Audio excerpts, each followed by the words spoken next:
Hi everyone and welcome to Apna College. और आज हम बात करने वाले हैं हैकिंग के बारे में। हैकिंग क्या होती है, एथिकल हैकिंग किसे कहते हैं, क्या क्या जॉब अपॉर्चुनिटीज हैं, कितना पैकेज रहता है।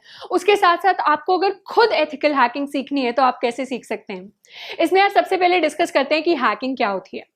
अब अगर किसी घर का एग्जाम्पल लें तो उसके अंदर अगर कोई चोर आता है तो वो सबसे पहले एनालाइज करेगा कि घर के अंदर खिड़कियां कितनी हैं, दरवाजे कितने हैं, उसके बाद घर का सबसे वीकेस्ट पॉइंट क्या है, कौन सी खिड़की को तोड़कर उसे घर के अंदर घुसना है, कौन से बेडरूम के अंदर जाके कौन सी तिजोरी निकालनी है, उसमें क्या सिक्योरिटी वर्ड जो है डालना है। अब इस तरीके से वो घर जो है एक तरह से हैक हो गया है। यही सेम चीज जब online systems, online softwares, websites के साथ होती है, इसी को हम हैकिंग का नाम दे देते हैं। और ये काफी मिलिशियस एक्टिविटी होती है जिससे बहुत सारे यूजर्स का डेटा जो है वो चोरी हो जाता है। अब हैकिंग के दो तीन तरीके होते हैं। इनमें सबसे पहले होते हैं डेटा ब्रीचेस। डेटा ब्रीचेस के अंदर क्या होता है, हैकर्स आते हैं, सिस्टम के ऊपर अटैक करते हैं, अटैक करके बहुत सारा डेटा जो है, बहुत सारी वैल्यूएबल इंफॉर्मेशन, उसको वो चुरा लेते हैं। इसके अंदर क्या होते हैं, लोगों के यूजर नेम, पासवर्ड्स, उसके साथ साथ उनके एड्रेस, कभी कभी डेबिट कार्ड, क्रेडिट कार्ड जैसी पेमेंट इंफॉर्मेशन तक होती है जिसको वो चुरा कर ले जाते हैं। तो यार ऐसे बहुत सारे केसेस आए हैं, जैसे पास्ट में फेसबुक का, ट्विटर का जो डेटा है वो हैक हो चुका है, वो ब्रीच हो चुका है। उसके साथ साथ रिसेंटली डोमिनोज का केस आया है जिसमें करोड़ में वैल्यू है, जितने लोगों का डेटा जो है चोरी हो चुका है। उसमें ऑर्डर्स की वैल्यू है, लोगों के एड्रेस हैं, लोगों के फोन नंबर हैं, और ये सारा डेटा अब कुछ वेबसाइट पे फ्रीली अवेलेबल है। तो ये सब तरीके होते हैं डेटा ब्रीचेस के थ्रू। उसके अलावा एक सेकंड तरीका होता है हैकिंग का जिसको हम नाम दे देते हैं सोशल इंजीनियरिंग। सोशल इंजीनियरिंग में फिशिंग जैसी टेक्निक्स आती हैं। फिशिंग यानी जैसे हमें कॉल आता था कि आपकी लॉटरी लग गई है, अब आप अपने बैंक की क्रेडिट कार्ड की हमें इंफॉर्मेशन भेज दो।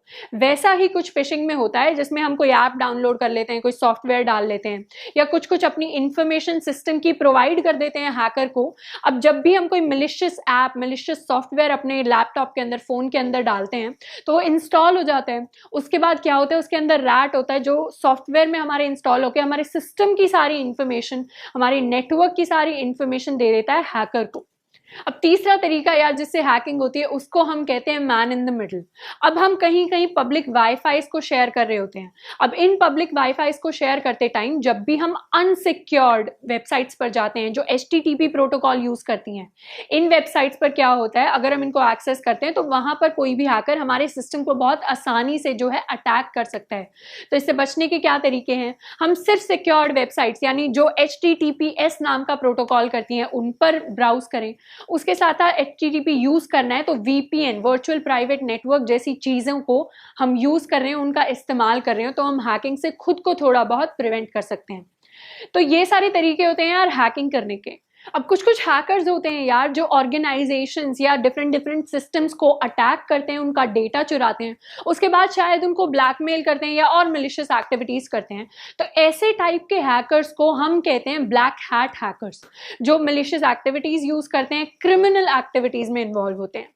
दूसरे टाइप के हैकर्स यार ऐसे होते हैं जो सबसे पहले ऑर्गेनाइजेशन की परमिशन लेते हैं, उसके बाद कॉन्ट्रैक्ट साइन करते हैं कि हाँ हम आपके सिस्टम को सिर्फ इसीलिए हैक कर रहे हैं ताकि उसमें वल्नरेबिलिटीज हम आपको बता सकें क्या कमियां हैं, क्या आपको इंप्रूव करने की जरूरत है।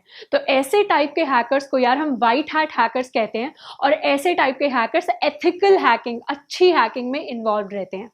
तीसरी एक और कैटेगरी होती है जिनको ग्रे हैट हैकर्स कहते हैं, जो सिर्फ फन के लिए वेबसाइट्स को हैक करते हैं, बट स्टिल वो सही कैटेगरी नहीं है। अगर हमें हैकिंग को प्रैक्टिस करना है तो हमें व्हाइट हैट हैकर बनना चाहिए, एथिकल हैकिंग को प्रैक्टिस करना चाहिए। अब अगर बात करें कि एथिकल हैकिंग से सीखने से पहले क्या क्या चीजें हमें आनी चाहिए, कैसे हम सीखें, कौन कौन से रिसोर्सेज को रेफर करें, तो इसमें सबसे पहले यार प्री रिक्विजिट्स को डिस्कस कर लेते हैं। प्री रिक्विजिट यानी पहले से हमें क्या क्या चीजें पता होनी चाहिए। तो इसमें आ जाते हैं हमारे कंप्यूटर साइंस के बेसिक्स, कंप्यूटर नेटवर्क्स के बेसिक्स, क्या OSI मॉडल होता है, TCP/IP का क्या मतलब है, HTTPS के बीच में क्या डिफरेंसेस है, ये सारी चीजें हम सीख सकते हैं गीक्स जैसी वेबसाइट्स पर जाकर। उसके साथ साथ हमें ऑपरेटिंग सिस्टम्स के बेसिक्स के बारे में पता होना चाहिए, लिनक्स कर्नल कैसे काम करता है, इसके हमें काफी अच्छी नॉलेज होनी चाहिए। एंड इसके साथ साथ हमें एक प्रोग्रामिंग लैंग्वेज की भी नॉलेज होनी चाहिए। प्रोग्रामिंग लैंग्वेज की नॉलेज क्यों यार, कुछ कुछ लोग होते हैं जो DSA एल्गोरिथम या डिफरेंट कोडिंग प्लेसमेंट से बचने के लिए एथिकल हैकिंग की तरफ आते हैं, जो कि एक सही प्रैक्टिस नहीं है, क्योंकि यहाँ पर भी आपके लिए प्रोग्रामिंग नॉलेज होना बहुत जरूरी है ताकि जो वीक पॉइंट्स आप ढूंढ रहे हैं सिस्टम्स के अंदर, आप उनके सॉल्यूशंस डिजाइन कर सकें। जो जो चीजें बार बार हो रही हैं आप उन चीजों को ऑटोमेट करने के लिए सॉफ्टवेयर्स लिख सकें। तो इसके लिए प्रोग्रामिंग नॉलेज होना बहुत जरूरी है। इसके साथ साथ नीचे डिस्क्रिप्शन बॉक्स में हमने पूरा का पूरा लिंक दे दिया है साइबर सिक्योरिटी या फिर एथिकल हैकिंग से रिलेटेड टॉपिक्स का, जो जाकर आप एक एक करके सीख सकते हैं इंटरनेट के थ्रू, एंड खुद से आप हैकिंग को सीख पाएंगे। अब बात करें जॉब अपॉर्चुनिटीज की या डिफरेंट अपॉर्चुनिटीज की, तो हैकिंग को या एथिकल हैकिंग को हम यूज कैसे करें? पहली चीज तो यार हम प्रोजेक्ट्स बना सकते हैं। प्रोजेक्ट्स कैसे? जैसे की लॉगर सिस्टम्स हो गए, जो अगर आप किसी कंप्यूटर के ऊपर बैठते हैं तो जितने भी कीज आप प्रेस करते हैं कीबोर्ड के ऊपर, वो सारी की सारी आपकी रिकॉर्ड हो जाती हैं। ऐसे ऐसे सिस्टम्स एग्जिस्ट करते हैं। उसके साथ साथ हम खुद के फायरवॉल्स डिजाइन कर सकते हैं। फायरवॉल्स यार सिक्योरिटी गार्ड की तरह होते हैं जो हर सिस्टम के पास होते हैं, जो ट्रैक करते हैं कि कौन सा ट्रैफिक सिस्टम के अंदर आ रहा है, कितना ट्रैफिक सिस्टम से बाहर जा रहा है। उसके साथ साथ कोई अगर मैलिशियस एक्टिविटी हो रही है, खराब एक्टिविटी हो रही है, तो उस ट्रैफिक को वो ब्लॉक कर देता है। तो ऐसी ऐसी चीजें हम डिजाइन कर सकते हैं प्रोजेक्ट्स में। अगर सॉफ्टवेयर डेवलपमेंट में हम कर रहे हैं लेकिन फिर भी हमें साइबर सिक्योरिटी में इंटरेस्ट है, तो जो भी हम नॉर्मल कॉलेज के प्रोजेक्ट या बाकी कंपनीज के हिसाब से जो प्रोजेक्ट्स बनाते हैं, उसके अंदर पासवर्ड जैसी चीजें हैं जो हम नॉर्मली टेक्स्ट की फॉर्म में सेव कर लेते हैं अपने डेटाबेस में, साइबर सिक्योरिटी के बारे में सीखेंगे, हैकिंग के बारे में सीखेंगे, तो हमें पता चलेगा कि उसको हमें हैश करके स्टोर करना चाहिए, जिसकी वजह से सिक्योरिटी बढ़ जाती है। दूसरी अगर चीज की बात करें तो इसमें बहुत सारी इंटर्नशिप्स जो हैं वो एग्जिस्ट करती हैं। डेलॉयट जैसी कंपनी, साइबर सेल जैसी ऑर्गेनाइजेशंस में अप्लाई कर सकते हैं इंटर्नशिप्स के लिए। अब अगर प्लेसमेंट्स की, जॉब अपॉर्चुनिटीज की बात करें तो यूजुअली जो ऑर्गेनाइजेशंस है एथिकल हैकर नाम का कोई जॉब रोल नहीं निकालेंगे। वो क्या करेंगे? Security analyst, security engineer, tech support engineer जैसी चीजें निकाल देंगे जो इसके ऊपर काम कर रहे होते हैं। तो हमें जाकर इन्हीं प्रोफाइल्स के लिए अप्लाई करना है। अब इन प्रोफाइल्स में क्या होता है यार, इंटरव्यू राउंड्स होते हैं, 3 से 4 इंटरव्यू राउंड्स, जिनके अंदर टेक्निकल चीजें आपसे पूछी जाती हैं रिलेटेड टू हैकिंग। उसके साथ साथ आपको टास्क दे दिए जाते हैं, छोटे छोटे सिस्टम्स आपको दे देंगे, आपको बोला जाएगा कि इसको आप ब्रीच करके दिखाएं। ऐसे कुछ टास्क हो सकते हैं कुछ कुछ ऑर्गेनाइजेशंस में। अब ऑर्गेनाइजेशंस जो होती हैं वो एक तो सर्टिफिकेट्स को थोड़ा वैल्यू करती हैं एथिकल हैकिंग के अंदर।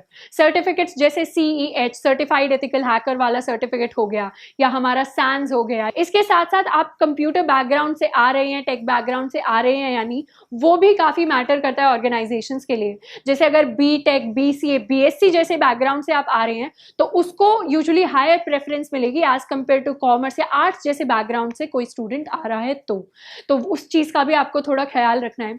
अब इसमें अगर पैकेजेस की बात करें तो छोटी ऑर्गेनाइजेशंस के अंडर जो स्टार्टिंग सैलरी होती है वो यूजुअली 2 to 2.5 लाख से शुरू होती है, तो 2-2.5 लाख से लेकर 3-3.5 लाख तक जाती है। लेकिन अगर आप टॉप MNCs में इस रोल के लिए अप्लाई करते हैं तो एज ए फ्रेशर आपको 5 से 8 लाख तक मिल सकता है।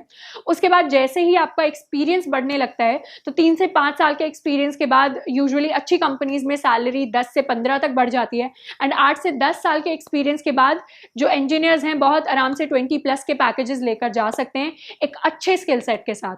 तो पैकेजेस जैसे सॉफ्टवेयर इंजीनियरिंग में होता है 40-50 लाख के भी एग्जिस्ट करते हैं, 7-8 लाख के भी एग्जिस्ट करते हैं, वैसे ही एथिकल हैकिंग के अंदर होता है। तो पैकेज आपका डिपेंड करता है आपका बैकग्राउंड क्या है, उसके साथ साथ आपने स्किल्स कैसे एक्वायर करें, आपके प्रोजेक्ट्स कैसे हैं, कैसे सर्टिफिकेट्स आपने दिखाए हैं, किस किस तरीके से आप अपने आप को प्रूव कर पा रहे हैं कि आपकी इंटर्नशिप्स रही हैं। इसके साथ साथ यार बड़ी बड़ी कंपनीज के बग बाउंटी नाम के प्रोग्राम्स होते हैं जिनमें वो एथिकल हैकर्स को इनवाइट करती हैं।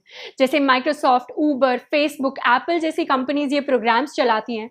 इनमें वो क्या करते हैं, एथिकल हैकर्स को इन्वाइट करके बोलते हैं कि हमारे सिस्टम को आप एनालाइज करिए, इसके अंदर लूप होल्स निकालिए, इसको हैक करने की कोशिश करिए, और कुछ कुछ वल्नरेबिलिटीज, कमियां जब आप हमें बताएंगे और हम रिकग्नाइज करेंगे कि हाँ ये आपने सही कमी बताई है, इसे हमें इंप्रूव करने की जरूरत है, तो हम आपको कुछ रिवॉर्ड्स देंगे।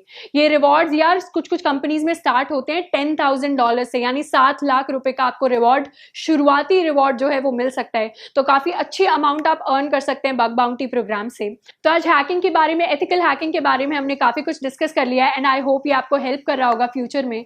अगर आप चाहते हैं हम किसी और टॉपिक पर डिस्कशन करें, किसी और टॉपिक पर ऐसे ही वीडियोस निकालें, तो वो आपको नीचे कमेंट करना है।